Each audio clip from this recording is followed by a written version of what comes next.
Radio city joke studio.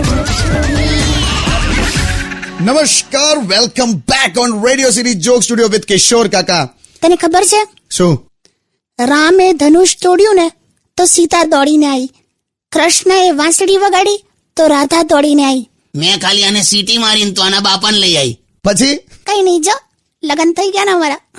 ખૂંટીએ કપડા ફેરવી દીધા. એટલે પણ તમે બંને બહુ ક્યુટ છો યાર. સાચું કહું, આટલા ઝઘડા કરો છો ને પણ બંને આમ એકબીજા વગર આમ રહી નથી શકતા, નહીં? એવું જ હોય ભઈલું.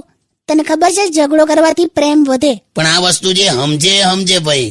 તને ખબર છે ને કે તારા કારણે મહેશને જેલ થઈ ગયેલી. કેમ જેલ? કઈ નહીં, આણે મહેશને એવું કીધું કે મહેશભાઈ, ઝઘડો કરવાથી પતિ પત્ની વચ્ચે પ્રેમ વધે. તો પેલા એ લિટરલી લીધું લા. પછી કઈ નહીં લા, પેલા તો રૂમાઈને ગીપ 4-5 ફેંટ મારી દીધી બૈરીને. તો પેલી 22 કલાક બેભાન હતી. પછી તો પોલીસ કેસ થયો, ખાસો વખત તો જેલમાં જઈ આવ્યો. પણ એ મારી વાત ના સમજ્યો. પણ તું સમજી ગઈ ને કે આવું નહીં સમજાવવાનું. ખોટું એની વાઈફને રોજ મારે ફરવા લઈ જવાનું. શું? કઈ નહીં, ગીત વગાડ.